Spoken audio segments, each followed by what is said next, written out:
इस तरह कानपुर में जो तापमान है उसकी गिरावट दर्ज करी जा रही थी, उसको लेकर कानपुर के नगर निगम ने जितने भी रैन बसेरे थे वहाँ की सुविधाएं और क्या मूलभूत सुविधाएं आदमी के लकड़ी, अलाव, बिस्तर किस तरह उनकी व्यवस्था करी थी।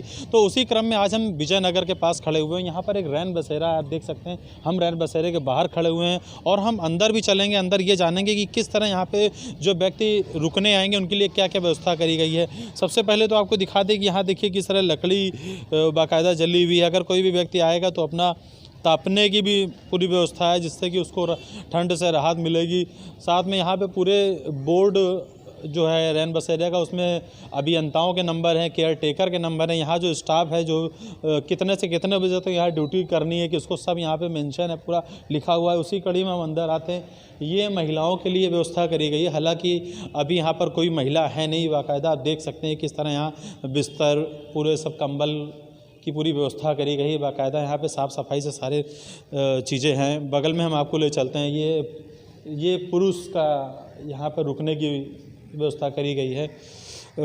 आप यहाँ भी जैसे अभी तो शाम का समय है, जैसे जैसे रात बढ़ेगी यहाँ पर जो भी मुसाफिर हैं वो यहाँ आएंगे, रुकेंगे और अपनी रात जो सर्दी है वो यहीं पर सो के यहीं पर बिताएंगे।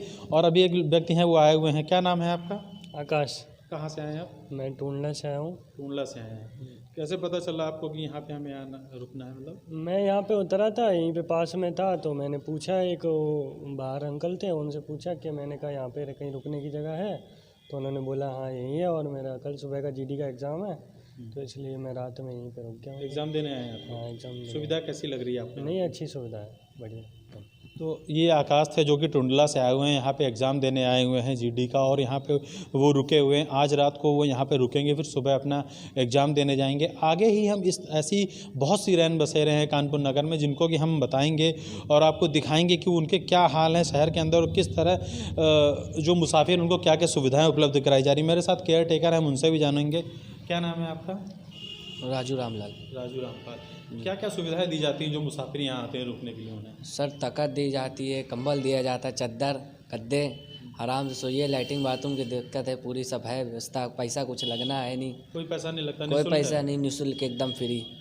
अच्छा, और क्या क्या उनको अपने पास रखना पड़ेगा? जैसे मान लो यहाँ आते बस हैं, यहाँ रुकने के लिए एक आईडी लगती है, वो भी आधार कार्ड, जिससे पता चले वो कहाँ का बंदा कहाँ का नहीं है, किस मकसद से आया किस मकसद से नहीं, इसलिए।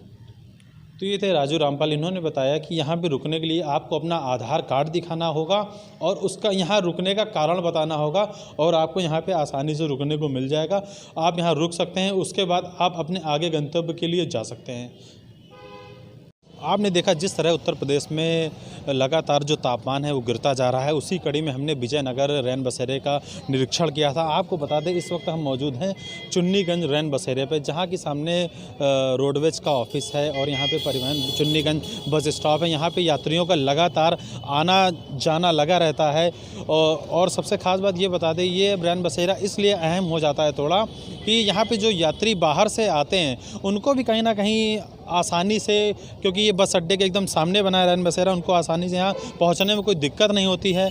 और वो आसानी से आप यहाँ देख सकते हैं कि कुछ यहाँ पे यात्री लोग और राहगीर लोग हैं जो कि आग ताप रहे हैं। अलाव यहाँ पे बाकायदा सुविधा करी गई, अलाव जलाया गया है। कुछ लोग यहाँ बैठे हुए आग भी ताप रहे हैं। हम किसी से बात भी करना चाहेंगे। क्या नाम है दादा आपका? विजय शंकर मिश्रा।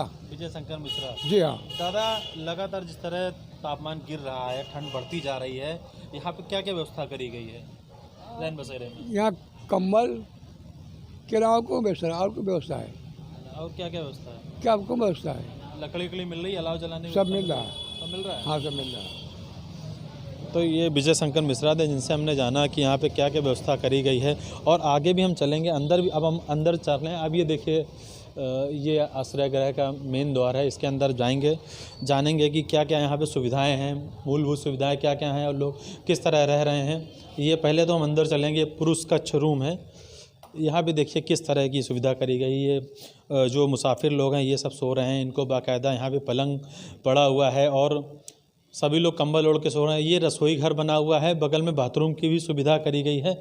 और ये देखिए किस तरह यहाँ पर सो रहे हैं राहगीर जो हैं, उनसे हम जानेंगे। उठो जरा एक मिनट। क्या नाम है आपका? जी, मेरा नाम विशाल तिवारी पड़ेगा जी। विशाल तिवारी जी, कहाँ से आए हैं आप? जी, हम अपने घर से आए हुए हैं। कहाँ घर है आपका? हमारा घर पटरौना के पास में पड़ेगा। पंडरौना के पास पड़ेगा। क्या करने आए आप कानपुर? मैं यहाँ इंटरव्यू देने के लिए आया हूँ। इंटरव्यू देने के लिए आए हैं। यहाँ कैसे पहुँचे आप रैन बसेरे? यहाँ हमको बताया गया कि मतलब रैन बसेरा यहाँ पे सुविधाजनक है, हाँ, आप वहाँ पे चले जाइए तो आपको सुविधा बन जाएगी। सुविधा मिल जाएगी। सुविधाएं यहाँ मिल रही हैं आपको लगातार? जी बिल्कुल मिल रही है। मिल रही हैं। जी कोई दिक्कत तो नहीं हो रही है नहीं, आपको? कोई दिक्कत नहीं। कोई दिक्कत नहीं हो रही है। तो ये थे विशाल तिवारी जो कि पटरौना से आए हैं। हम एक और यहाँ पे यात्री हैं, हम इनसे भी जानेंगे। दादा क्या नाम है आपका? शुभ नाम बाबूलाल। बाबूलाल जी। Yes sir. दादा यहाँ पे सुविधाएं जो है रैन बसेरे में मिल रही हैं आपको? अरे साहब, इतनी सुविधा हमको यहाँ पे है, शायद कहीं नहीं मिलेगी।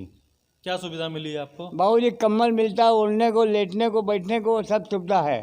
सब सुविधा है? हाँ साहब जी। किसी प्रकार का कोई पैसा वैसा कोई लिया जाता कुछ है? नहीं, निःशुल्क पैसा रहने देते? ना नको, कुछ नहीं कुछ नहीं लिया जाता। ना साहब। क्या करते हैं दादा आप? साहब जी, हम अब से आपने 10 रुपये दे दिया, उन्होंने दे दिया, मैं वैसे रैन बसेरे में सो के आराम करता हूँ। अच्छा, हाँ बाबू, बड़े आराम हमको यहाँ पे है। आराम है आपको? राम रैन बसेरा वाकई में आराम है। तो ये वो राहगीर हैं, वो मुसाफिर हैं जो दिन भर सड़क पर काम करते हैं और इधर उधर से अपना जो जीवन है वो यापन कर रहे हैं, गुजारा कर रहे हैं। और जिन्होंने, जैसा कि इन्होंने बताया कि यहाँ सुविधाओं की जो है वो कमी नहीं है, सुविधा उनको लगातार मिल रही है। और कहीं ना कहीं ऐसी सुविधाएं पाकर जो यात्री हैं और राहगीर हैं उनमें खुशी भी है। कल यहाँ कानपुर नगर में परीक्षाएँ भी होनी हैं, जिसको लेकर जो बाहर के यात्री हैं वो भी कानपुर में परीक्षा देने आए हुए हैं और कल उनकी यहाँ परीक्षा हो जाएगी। उसके बाद वो अपने गंतव्य को चले जाएंगे। और सबसे खास बात यह है, इस बस अड्डे के सामने रैन बसेरा होने के कारण कहीं ना कहीं उनको ये मूलभूत सुविधाएं जो हैं ये उनको मिल रही हैं। हम यहाँ के जो केयर टेकर हैं हम उनसे भी जानेंगे कि आपके द्वारा क्या क्या यहाँ व्यवस्थाएं करी जाती हैं। हम केयर टेकर साहब से जानेंगे कि किस तरह यहाँ पे व्यवस्था करी गई है और क्या क्या व्यवस्था आप जो राहगीर हैं उनको क्या क्या व्यवस्थाएं देते हैं। क्या नाम है आपका? मेरा नाम पवन अवस्थी है। पवन अवस्थी जी। मान लीजिए अगर रात में कोई आपके पास राहगीर आता है, मुसाफिर आता है, तो आप उनको किस तरह आश्रयहीन में जगह देते हैं? क्या क्या उनकी फॉर्मेलिटी होती हैं और किस तरह उनको अंदर मतलब आप जगह देते रहने के लिए? हमारे यहाँ जो कोई यात्री आता है तो पहले ID देखते हैं, बाई चांस ID नहीं भी है तो तब भी लेटा देते हैं जाड़े ठंडे के टाइम में। और कंबल वगैरह दिया जाता है हमारे यहाँ। RO लगा हुआ, RO का पानी भी है हमारे यहाँ। और गीजर लगा है, क्योंकि ठंडा है तो गर्म पानी ना लो, गर्म पानी नहा लें। नहाने के लिए गीजर? हाँ, गीजर सब लगा हुआ है हमारे यहाँ। और क्या कहते हैं वो इन्वर्टर भी लगा हुआ है। रात में अगर लाइट वाइट चली जाए तब भी व्यवस्था है? हाँ, इन्वर्टर भी लगा हुआ हमारे यहाँ। तो ये थे अवस्थी जी जिन्होंने बताया कि अगर मान लो रात में लाइट चली जाती है तो यहाँ इन्वर्टर की भी सुविधा है। खास बात ये भी हम बता दें आपको कि यहाँ पे जो भी राहगीर और यात्री आएंगे उनको लेकर इन्फॉर्मेशन की बात करें अगर जानकारी की, तो वो यहाँ पर अखबार भी पढ़ सकते हैं। यहाँ पे आश्रय गृह पुस्तकालय भी बना है जो कि जिसके इंचार्ज हैं ब्रजभूषण यादव। हम उनसे भी जानेंगे कि किस तरह की यहाँ पे कितने अखबार यहाँ पर आ रहे हैं आश्रय गृह में और लोग किस तरह उनको पढ़ने में इंटरेस्ट लेते हैं। ब्रजभूषण जी, आप पुस्तकालय इंचार्ज हैं। यहाँ जो आश्रयहीन व्यक्ति आते हैं वो अखबार भी आप उनको देते हैं, उपलब्ध कराते हैं, तो उनके अंदर किस तरह की जानकारी सबसे पहले प्राप्त करना चाहते हैं? जानकारी सबसे पहले तो हमारे रीडिंग अखबार जितने पुस्तकालय में सारे अखबार यहाँ पे आते हैं, 7-8 तरीके अखबार आते हैं। तो यहाँ पे सुबह या शाम को जो भी पढ़ना चाहता है वो यहाँ पेपर पढ़ता है, किताबें रखी हैं, मैगजीन वगैरह है वो भी सब पढ़ते हैं। और यहाँ इंतज़ार करते हैं तो खुलता नहीं है कि भैया पेपर आया कि नहीं आया, लोग पूछते रहते हैं। तो उनको पूरी जानकारी यहाँ की, शहर की या बाहर की सब मिलती रहती है। और आपको बताएं, पहला रैन बसेरा ऐसा है यहाँ पे कानपुर में जहाँ सुचारू रूप से 5 साल से पुस्तकालय चल रहा है। बाकी जगह पुस्तकालय बना हुआ है लेकिन वहाँ पे कोई संस्था या नगर निगम चला नहीं पा रहा है। लेकिन यहाँ सृजन सोसाइटी जो है ये पुस्तकालय यहाँ पे सुचारू रूप से 5 साल से चला रही है। यहाँ पे सारी सुविधाएं बढ़िया हैं और इसकी पूरा तारीफ़ करते हैं, सारे अधिकारी भी जानते हैं। कमिश्नर साहब आ गए, वो भी आए थे, तारीफ़ करके गए यहाँ पे। और बाकी नगर निगम के अधिकारी सब आते रहते हैं, सब जानते हैं। तो यहाँ लोग लाभ ले रहे हैं यहाँ का पुस्तकालय का, इसका। तो ये थे ब्रजभूषण यादव जो कि पुस्तकालय इंचार्ज हैं इस आश्रय गृह के। आपको बता दें कुछ ही देर पहले यहाँ पे जो महापौर प्रमिला पांडे हैं कानपुर नगर की, उन्होंने यहाँ निरीक्षण किया था। अपने अधिशासी अभियंता हैं जो नगर निगम के, उनके साथ यहाँ निरीक्षण किया था। और जो केयर टेकर हैं अवस्थी, उनको ये आदेश जारी किए थे कि किसी भी तरह से कोई भी व्यक्ति जो सड़क पर यहाँ पर सो रहे हैं उनको यहाँ पे अंदर आसानी से उनको सोने के लिए जगह दें। और बाकायदा जो नियमावली है रैन आश्रय की कि आधार कार्ड से यहाँ पर आएँ और यहाँ पर रहें, फिर वो अपने जो आधार कार्ड से दिखाकर वो अंदर यहाँ रह सकते हैं। उसके बाद जहाँ उनको अपने गंतव्य को जाना है वो यहाँ से जा सकते हैं। आगे भी इसी कड़ी में कानपुर में किस तरह रैन बसेरे संचालित किए जा रहे हैं, हम आपको वहाँ पर भी ले चलेंगे। जिस तरह कानपुर में सर्दी का कहर जारी है, हमने आपको विजयनगर और चुन्नीगंज बस स्टॉप के सामने रैन बसेरे का दिखाया कि वहाँ क्या हाल है, क्या सुविधाएं हैं। उसको लेकर आज हम तीसरा ये अपना जो ग्वाल टोली मछली वाला हाता यहाँ के रैन बसेरे पर आ चुके हैं और यहाँ पर हम आपको दिखा सकते हैं किस तरह यहाँ अलाव की व्यवस्था करी गई है। अलाव जल रहा है बाकायदा। यहाँ पर जो राहगीर हैं, मुसाफिर हैं, वो इस अलाव में हाथ को अपने मतलब ताप सेकते हुए नज़र आ रहे हैं, जिससे कि उनको राहत मिल सके। दादा क्या नाम है आपका? हमारा नाम सईद अहमद है। इधर देखिए दादा, सईद अहमद नाम है जी। दादा, रैन बसेरे में यहाँ सुविधाएं मिल रही हैं? हाँ बहुत है, कोई दिक्कत नहीं है। कोई दिक्कत नहीं? कोई दिक्कत नहीं, सब साफ सुथरा मिल रहा है। लेटने के लिए कोई दिक्कत, कंबल चाहे जितना ले, सब नई चादर बिछाते हैं, गद्दा देते हैं, सब कोई दिक्कत नहीं। कोई दिक्कत नहीं है? नहीं कोई दिक्कत। और अभी आग जलाई गई है यहाँ पे? हाँ ये डेली जलती है, डेली जलती है। हाँ डेली जलती है, कोई दिक्कत नहीं है। कोई दिक्कत नहीं है। हाँ ये चौकीदार है, पहले जलवा देते। तो ये थे सही जिन्होंने बताया कि यहाँ पे रैन बसेरे में इनको क्या क्या सुविधाएं मिल रही हैं। हम रैन बसेरे का हाल जानने के लिए आपको अंदर भी ले चलेंगे कि यहाँ पर क्या क्या सुविधाएं यहाँ पे राहगीरों के लिए उपलब्ध कराई गई हैं। आप देख सकते हैं कि ये रैन बसेरे में राहगीर जो हैं वो यहाँ पर इस समय आराम कर रहे हैं। अगर घड़ी की बात करी जाए तो शाम का 8 से 8:30 का समय हो रहा होगा लगभग। अभी यात्री लोग हैं और राहगीर हैं, काफ़ी थके हुए हैं।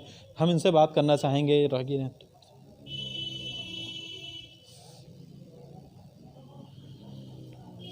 क्या नाम है भैया आपका? स्वतंत्र कुमार पांडे। स्वतंत्र कुमार पांडे जी, कहाँ से आए हैं? जी बनारस से। बनारस से आए हैं जी। आपको यहाँ के रैन बसेरे के बारे में कैसे पता चला, कैसे यहाँ आए? सर हम आए थे, बस स्टैंड पे पता किए तो बताया गया कि आप यहाँ पे चले जाइए, आपको आराम से सोने के लिए मिल जाएगा। क्या करते हैं आप? सर मैं यहाँ पे इंटरव्यू के लिए आया हूँ, बस डिपो ड्राइवर के लिए जी। विकास नगर। यहाँ पे आपको किसी प्रकार की कोई असुविधा? नहीं सर, कोई असुविधा नहीं है। सारी सुविधा आपको मिल रही है? जी जी। बनारस से? जी जी। तो ये थे स्वतंत्र कुमार पांडे जो कि बस डिपो की में इंटरव्यू देने आए हैं अपना। और सबसे बड़ी बात ये बता दें कि यहाँ पे जो बाहर से राहगीर आ रहे हैं, इस समय जो कड़ाके की ठंड पड़ रही है, उनको यहाँ पर काफ़ी आराम मिल रहा है और कंबल भी मुहैया कराए जा रहे हैं। आप देख सकते हैं बेड शीट जो है वो भी एकदम साफ़ है, पलंग भी बाकायदा यहाँ पड़े हुए हैं, तकिए में कवर भी हैं, सारी सुविधाएं यहाँ पे उपलब्ध कराई जा रही हैं। और आगे भी हम राहगीरों से और मुसाफिरों से बात करेंगे। और अब हम आ गए हैं पुरुष कक्ष के बाद महिला कक्ष में हम आ गए हैं। यह जो आप देख रहे हैं यहाँ का जो बिस्तर है और यहाँ जो मतलब बेडशीट पड़ी हुई हैं, ये महिलाओं के लिए है। कुछ जो महिलाएं आश्रयहीन हैं या जो महिलाएं बाहर से आई हैं, उनके रुकने के लिए यहाँ पर पूरी तरह से व्यवस्था करी गई है। हम यहाँ के जो केयर टेकर हैं उनसे जानेंगे कि महिलाएँ यहाँ पर कितनी सुरक्षित हैं और ये अगर वो यहाँ आएंगी तो उनको यहाँ किस तरह आना पड़ेगा, क्या क्या उनके लिए कैसे उनकी यहाँ एंट्री होगी, कैसे उनको रैन बसेरे हम रखेंगे। क्या नाम है दादा आपका? साहब मेरा किशोरी नाम है और हमारी माता बहन ग्वाल टोली रैन बसेरे के जो केयर टेकर हैं, हम उनसे जानेंगे महिलाओं को यहाँ पर किस तरह एंट्री करी जाती है और उनकी महिला सुरक्षा को लेकर वो कितना सजग हैं और किस तरह महिलाओं को यहाँ पर रुकने की व्यवस्था करी जाती है। दादा क्या नाम है आपका? सर मेरा किशोरी नाम है और आधार कार्ड की फ़ोटोकॉपी ले लेते हैं जी। और बेड पड़े हैं, कम्बल हैं, तकियाँ हैं, गद्दे हैं, सब कुछ फुल व्यवस्था है। आधार कार्ड की फ़ोटो लेके और एंट्री कर लेते हैं। महिलाओं की सुरक्षा की अगर बात करें तो यहाँ महिलाएं सुरक्षित है, महसूस करती हैं अपने आप को? हाँ, महिलाएं आती हैं, आराम से सो जाती हैं और हमें जो आधार कार्ड की फ़ोटोकॉपी ले लेते हैं, एंट्री कर देते हैं। तो ये थे किशोरी लाल जिन्होंने बताया कि किस तरह आश्रयहीन महिला या यात्री मुसाफिर जो भी बाहर से आ रहे हैं वो यहाँ पर किस तरह अपनी रात को बिता सकते हैं, क्योंकि जिस तरह उत्तर प्रदेश में लगातार कड़ाके की ठंड पड़ रही है, उसको लेकर कहीं ना कहीं